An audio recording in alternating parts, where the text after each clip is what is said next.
Saya yakin rileks wali di Bang Pak Rektor. Saya yakin itu. Karena wali itu lebih dekat Allah.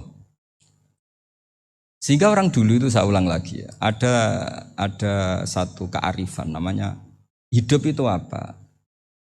Hidup itu adalah cari sebanyak mungkin supaya hidup itu tidak tergantung pada banyak hal. Jika misalnya cara berpikir orang-orang modern itu sebenarnya banyak orang-orang ilmuwan yang nggak ngagumi Amerika. Bukan karena angkuh ndak. Untuk mempertahankan kebesaran negara sebesar itu, kebutuhan listriknya besar, kebutuhan tentaranya besar, kebutuhan apa? Sementara negara kayak Venezuela atau Swiss kebutuhannya ada banyak. Pertanyaannya, yang tergantung dengan banyak hal sama yang tidak tergantung banyak hal, itu pinter mana? Kalau dibalik pertanyaannya gitu, negara-negara maju itu tidak keren kalau dibalik pertanyaannya. Orang yang untuk mempertahankan eksistensinya banyak, butuh banyak hal, dengan yang tidak butuh banyak hal, itu pinter mana? Orang yang bahagianya nunggu jadi dokter, nunggu jadi kiai besar, kiai viral, dengan orang yang bahagia cukup dengan ngopi, itu pinter mana? Tapi kalau dibalik pertanyaannya, orang yang tahunya nikmat hanya kopi, dengan nikmat yang banyak, pinter mana? Makanya Mbah Mun tuh kalau guyon itu lucu. Aku iku saake ambek wong desa sing mlebu swarga. Saya dulu eskal mlebu swarga kok disakeni. Akhirnya beliau memberi penjelasan. Wong desa iku roe pakanan enak, iku mau kopi mbek uduk. Lah swarga iku mau nuruti sing dikarepno. Akhirnya wis mau mangan, wis ngopi, nguduk, ngopi, ora roh pakanan liyane ku ora roh. Nasi mandi ya ora roh, pizza ya ora roh apa-apa. Terus saya bilang, wah lah niku nak nganti selera tentang wanita cantik. Iku juga sederhana. Rontok pesek ya wis cantik, rontok ireng ya wis. Apa bidadarinya seperti itu karena saking enggak pengalamannya. Jadi surga itu kan nuruti apa yang diinginkan. Kira-kira keinginan orang kampung kalau di surga itu apa coba? Makanan apa coba? Nah, itu senangnya ketemel gemblong itu. Nah, artinya malaikat lebih suka nangani surganya orang-orang kampung timbang Pak Rektor. Ini sudah ribet ini. Makanan apa saja sudah harus dicoba. Ya. Terus kalau di mall tahu orang macam-macam, seleranya macam-macam pasti itu. Enak mana kalau sampai jadi malaikat pelayan surga? Suka ngelayani orang kampung apa yang orang kota? Orang kampung kan? Jadi ya itu guyon ya, guyon tapi itu menjadi pikiran kita bahwa orang yang banyak kebutuhan itu sebetulnya banyak kebodohannya karena menggantungkan kebahagiaannya dengan banyak hal. Makanya Imam Syafi'i ngendikan istighna itu apa? Al istighna anisya'i. Yang dikatakan kecukupan adalah berusaha sebanyak mungkin banyak hal tidak kamu butuhkan. Bukan memenuhi semua kebutuhan kamu karena nafsu kamu ini tidak ada batasnya gitu. Kalau kamu penuhin nggak akan selesai. Itu ada perempuan yang kurang cantik itu minta doa saya, Gus doain suami saya kaya, terus tak guyonin, terus nggak minta. Kalau suami kamu kaya, yang pertama dirubah itu apa? Rumah Gus, supaya rumah saya bagus. Kedua apa? Mobil, supaya mobil saya bagus. Nanti yang dievaluasi itu kamu. Mobil bagus, Alphard, rumah mewah, istrinya kamu pasti itu dievaluasi. Langsung enggak usah sudah gini aja kan. Jadi pertama yang dievaluasi itu kaya itu coba kalau suami kaya itu yang dievaluasi pertama rumah ya, rumah ganti. Setelah itu apa? Mobil. Kira-kira berikutnya akhirnya sudah Gus nggak jadi. Nabi Ibrahim itu pernah minta umur panjang, keren umur panjang. Sama Allah nggak dijawab. Datang orang tua gitu mertamu ke Nabi Ibrahim, terus disuguhi dikasih kurma. Apa itu? Kok kurma apa? Anggur yang sudah matang sekali, sudah dimakan. Setelah dimakan meler keluar lagi, dimakan lagi meler lagi. Terus Nabi Ibrahim masuk lagi ke kamar. Ya Allah, doanya tak cancel. Nanti kalau saya tua kayak itu. Jadi Allah itu gak jawab langsung tapi ngirimkan itu. Akhirnya ya Allah gak jadi. Nanti takut itu. Saya pernah ngalami jadi kiai tadi ada ibu-ibu ya gak pati cantik lah. Suaminya tuh miskin sekali. Minta doa saya supaya kaya. Bareng tak kasih pertimbangan itu udah gak usah gak jadi. Jadi itu kearifan. Tapi kearifan ini harus kita tanamkan. Saya nggak bisa membayangkan Indonesia yang besar ini, andai kan tidak ada qanaah. nerimo ing pantum. Coba sekarang ada Covid. Andai kan Indonesia tuh kayak Perancis. Saya beberapa kali punya tamu orang yang hidup lama di Perancis, bahkan dapat istri orang Perancis. Itu dulu gak begitu mencintai Indonesia. Tapi setelah di Perancis 2 tahun, wah Indonesia hebat. Di Perancis itu kata dia kalau cerita, semua kebutuhan masyarakat itu dibebankan ke negara. Apa saja minta negara, apa saja nyoal negara. Sementara Indonesia, coba kalau Indonesia mengalami seperti ini kok tidak ada konaan rimo ing pantum, bisa kios Indonesia. Orang miskin nyalahkan negara, kelaparan nyalahkan negara, apa saja. Ini barokahnya dididik kiai, jogeman nyalahno wong liya. Urip pun romo ing pandum, diame. Sampai gak ngerti kalau Covid. Banyak tuh orang-orang kampung itu, orang lugu-lugu itu. Mbah niki saking Covid, salam ning Covid, muga-muga umure panjang. Dikira Covid itu nama orang yang ahli sosial itu. Mbah niki dana saking Covid. Matur nuwun sampekno salamku, muga-muga umur panjang. Bingung kan yang nganterin ini. Ini gimana yang mau menjelaskan? Memang nggak paham. Ribet kan. Tapi saya pastikan bahwa dengan keadaan seperti ini kita bahagia, kita stabil, itu jelas barokahnya kalimat tadi, moto tadi atau pegangan hidup tadi. Makanya disebut al-ibarat qutun li'ailatil mustami'in, bahwa redaksi atau kata-kata atau pegangan atau filosofi hidup, apalah namanya itu adalah penyemangat. Penyemangat. Karena kata-kata ini memang luar biasa. Ketika sahabat perang demi kebenaran, zaman itu ya pasti benar karena yang dibela Nabi. Dulu itu kan enak zaman Nabi, yang dibela mesti benarnya, musuhnya mesti salahnya. Jika dulu itu memang harus tegas. Kalau sekarang mau tegas gimana? Yang kamu bela tidak mesti benar, musuhnya tidak mesti salah. Ribet kan kalau misalnya saya tukaran sama Pak Rektor, kamu mau bela mana kan bingung. Saya tidak mesti benar, saya tidak Nabi. Pak Rektor apalagi tidak mesti benar lagi kan? Ribet kan? Jadi kalau kita mau perang sekarang itu mau pede gimana? Enggak. Makanya banyak ulama sekarang itu mau tegas tuh enggak berani karena ya banyak hal yang abu-abu lah wilayahnya. Misalnya pilihan presiden atau pilihan bupati, pilihan menteri. Kamu mati-matian bela itu. Yang kamu bela tidak mesti benar, musuh kamu tidak mesti salah. Misalnya pilihan bupati, wah ini kabupaten ini baik kalau bupatinya ini, yang satu bilang ini, terus tim suksesnya kamu tanya, kamu yakin? Ya enggak juga. Lah kenapa semangat? Kan saya botohnya paling alasannya ya itu aja, bukan yang lain. Beda dengan zaman Nabi, Nabinya mesti benar, Abu Jahalnya mesti salah, kan enak aturan mainnya jelas. Singkat cerita dalam perang itu banyak sahabat yang alami luka, ngalami apa gitu. Kemudian curhat ke Nabi, ya Nabi gara-gara derekkan jenengan, ngikuti jenengan saya harus ngalami seperti ini. Ngiranya orang itu diapresiasi sama Allah keluarnya.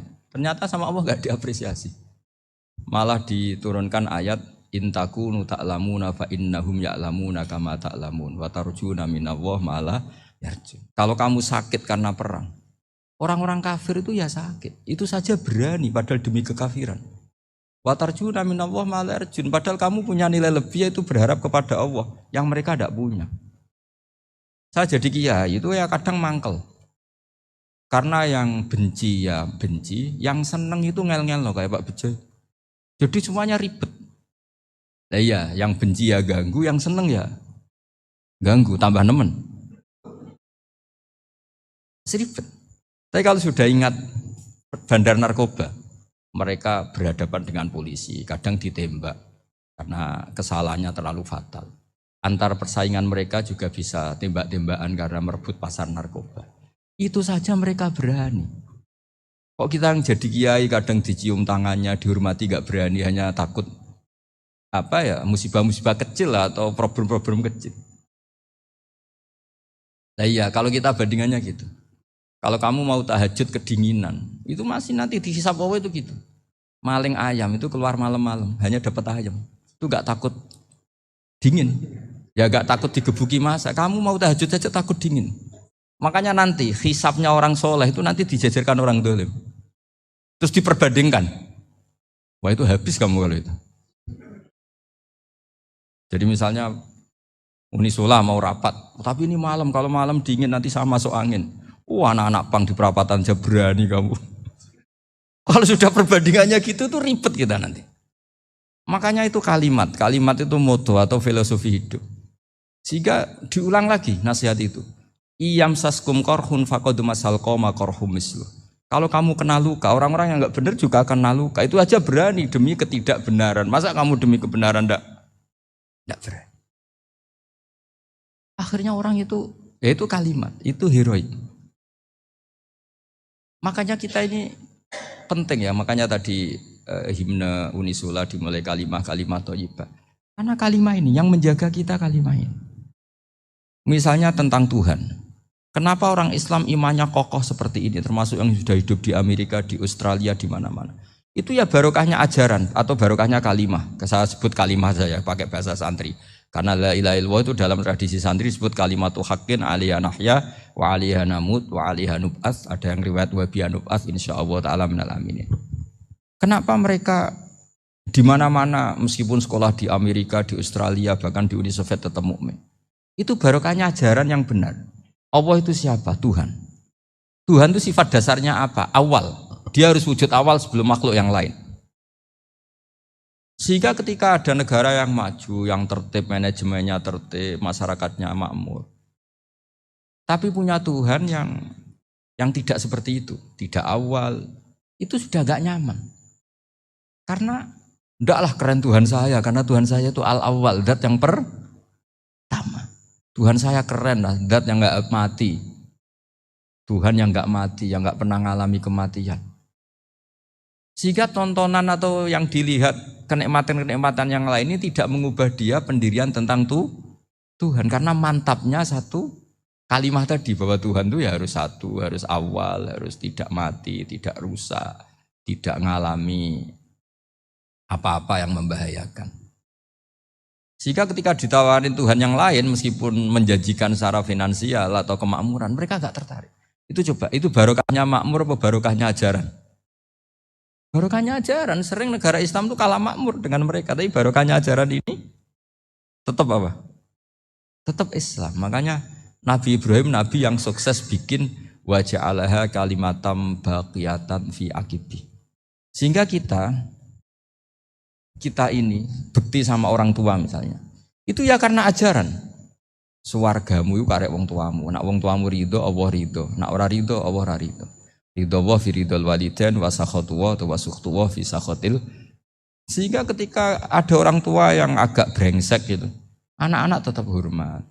Punya orang tua yang miskin, yang sudah miskin, tukang tombok nomor, banyak kan di kampung gitu. Ya tetap hormat. Coba kalau dari awal kita ngajari orang tua kamu hormati ya, kalau baik, kalau enggak usah. Bisa geger Indonesia. Tapi barokahnya ajaran-ajaran itu Indonesia tertib karena ada ajaran. Nah ini di sini ini pesantren dan Unisula semua harus berkontribusi membuat ajaran yang benar itu adalah ciri utama Islam. Sehingga Islam ini dimulai dengan ajaran kalimatu haqqin alaiha nahya wa alaiha namut.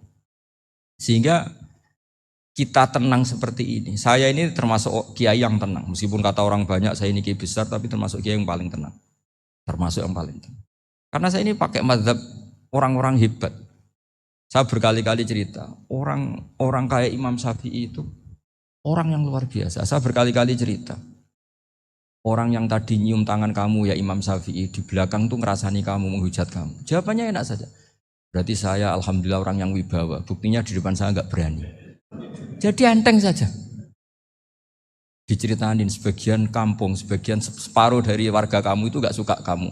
Ya bagus lah nggak suka saya, nggak akan utang duit saya. Di mana-mana orang utang itu karena teman dekat. Kalau nggak seneng pasti minimal nggak utang, nggak pinjam mobil, nggak pinjam apa. Berkah mana yang seneng sama yang gede? Jadi dianggap enteng saja. Semua yang dialamin dianggap enteng saja. Misalnya punya istri pemarah, ya baguslah marahin suami. Kalau marahin tonggo malah ribet. Jadi kamu harus terima kasih kalau dimarahin istri. Baguslah marahin saya mah, kalau marahin tonggo ribet. Jadi enteng saja. Tapi kita sekarang itu karena nafsu ya, sehingga menghadapi hidup ini ribet. Ulama dulu kalau mau mati itu senengnya bukan main. Sudah lama saya ini ingin nggak maksiat. Kayaknya nggak maksiat paling efektif itu mati. Ya tidak apa-apa Gusti, kalau sebaiknya mati ya mati aja. Enteng saja. Jadi melihat kematian itu akhir dari segala keburukan atau potensi keburukan. Apapun baik kita sekarang, suatu saat mungkin kita nggak baik. Yang bisa menghentikan ketidakbaikan atau potensi ketidakbaikan itu apa coba? Mati kan? Berarti mati itu mengerikan apa menyenangkan? Mesti kamu tidak berani menjawab. Meskipun secara ilmu kamu berani, tapi secara rasa agak berani kan? Saya ulang lagi ya. Yang bisa menghentikan keburukan atau potensi keburukan itu apa coba? Apa? Kematian. Berarti kematian itu menyenangkan atau menyusahkan? Apapun kamu tidak berani jawab karena kamu agak-agak duniawi itu kelihatannya. Tapi secara ilmu, kamu tahu kan kalau mati itu tidak buruk-buruk banget. Karena apa? Itu akhir dari segala keburukan. Sehingga Nabi ngajarkan kalimat itu begitu luar biasa. Allahumma ahyini maka natil hayatu khairan li wa tawaffani maka natil wafatu khairan li. Nabi melihat dunia itu begitu indah. Ya Allah, kalau saya ini hidup, anggap saja hidup ini ziyadatan li fi kulli khairin, menjadi modal saya menambah segala kebaikan. Jika suatu saat saya mati, anggap mawon rohatan li min kulli syarrin, itu akhir dari segala keburukan saya. Subhanallah wa bihamdihi adada khalqihi wa ridha nafsihi wa zinata arsyihi wa kalimatihi. Subhanallah wa bihamdihi adada khalqihi